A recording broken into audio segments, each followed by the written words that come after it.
Welcome to ಅನುಮನೆ kitchen. ನಾನಿವತ್ತು ಡಿಫ್ರೆಂಟಾಗಿ ಕ್ಯಾಪ್ಸಿಕಮಲ್ಲಿ ಗೊಜ್ಜು ಮಾಡ್ತಾ ಇದ್ದೀನಿ.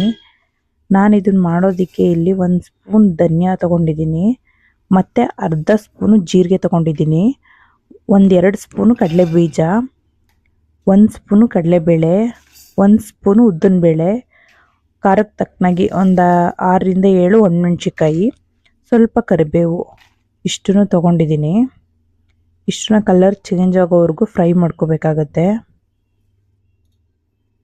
ತುಂಬಾ ಚೆನ್ನಾಗಿರುತ್ತೆ, ಇದೊಂಥರ ಡಿಫ್ರೆಂಟಾಗಿರುತ್ತೆ ಗೊಜ್ಜು.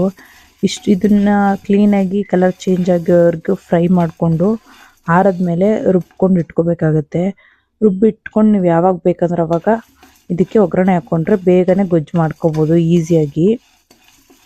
ಒಂಥರ ಪುಳಿಯೋಗರೆ ಗೊಜ್ಜು ಥರ ಇದು.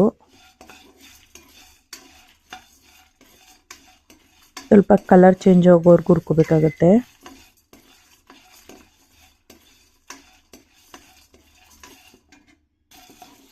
ಇವಾಗ ಇದಾಗಿದೆ.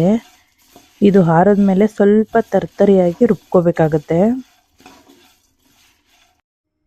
ಈ ಥರ ರುಬ್ಕೋಬೇಕಾಗತ್ತೆ. ಫುಲ್ ಸಾಫ್ಟು ಅಲ್ಲ, ಜಾಸ್ತಿ ಇದು ಅಲ್ಲ, ಸ್ವಲ್ಪ ಮೀಡಿಯಮ್ ಆಗಿ. ಇವಾಗ ನಾನು ಇನ್ನೊಂದು ಕಡೆ ಇದು ಒಗ್ಗರಣೆ ಮಾಡೋಕ್ಕೆ ಬಾಣಲೆ ಇಟ್ಕೊಂಡಿದ್ದೆ. ಇದಕ್ಕೆ ಸ್ವಲ್ಪ ಎಣ್ಣೆ ಹಾಕೋತಾ ಇದ್ದೀನಿ.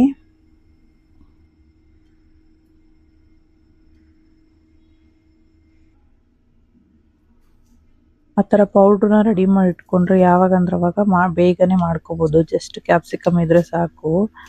ಇದಕ್ಕೆ ಸ್ವಲ್ಪ ಸಾಸಿವೆ ಹಾಕ್ತಾ ಇದ್ದೀನಿ, ಎಣ್ಣೆ ಕಾದಿದೆ. ಸ್ವಲ್ಪ ಗೋಡಂಬಿ ಹಾಕ್ತಾ ಇದ್ದೀನಿ, ಇದು ಆಪ್ಷನಲ್, ನಿಮ್ಗೆ ಬೇಕಂದ್ರೆ ಹಾಕೋಬೋದು. ಸ್ವಲ್ಪ ಗೋಡಂಬಿ ಕಲರ್ ಚೇಂಜ್ ಆಗೋರ್ಗೆ ಹುರ್ಕೋಬೇಕಾಗತ್ತೆ.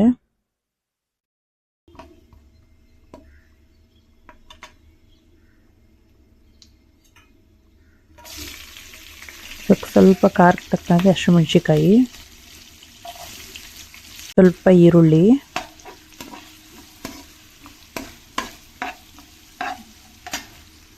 ನಾನಿಲ್ಲಿ 1 ಟೈಮ್ ಹಾಕೋಷ್ಟು ಮಾಡಿದ್ದೀನಿ. 1 ಈರುಳ್ಳಿ ಹಾಕೊಂಡಿದ್ದೀನಿ ಅಷ್ಟೇ. ಬಟ್ ಪೌಡ್ರು ಸ್ವಲ್ಪ ಜಾಸ್ತಿನೇ ಆಗಿದೆ, ನಮಗೆ 2 ಟೈಮ್ ಆಗುತ್ತೆ ಅದು ಪೌಡ್ರು.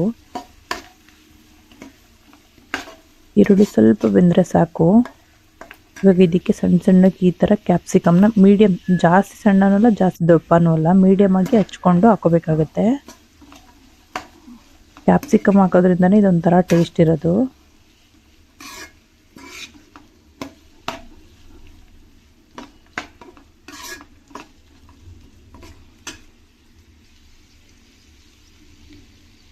ಒಂದು ಸ್ವಲ್ಪ ಅರಿಶಿನ, 1/4 ಟೀ ಸ್ಪೂನ್ ಅಷ್ಟು ಅರಿಶಿನ,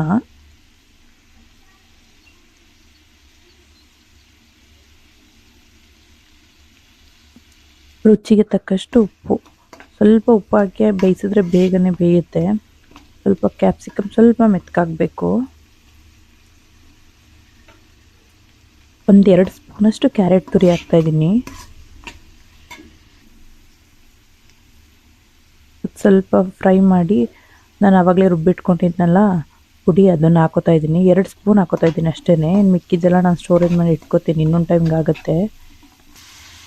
ಕ್ಲೀನಾಗಿ ಮಿಕ್ಸ್ ಮಾಡಿಕೊಂಡು ಇದಕ್ಕೆ ಒಂದು ಚಿಕ್ಕ ಲೋಟದಲ್ಲಿ ನೀರು ಹಾಕೋಬೇಕಾಗುತ್ತೆ. ಸ್ವಲ್ಪ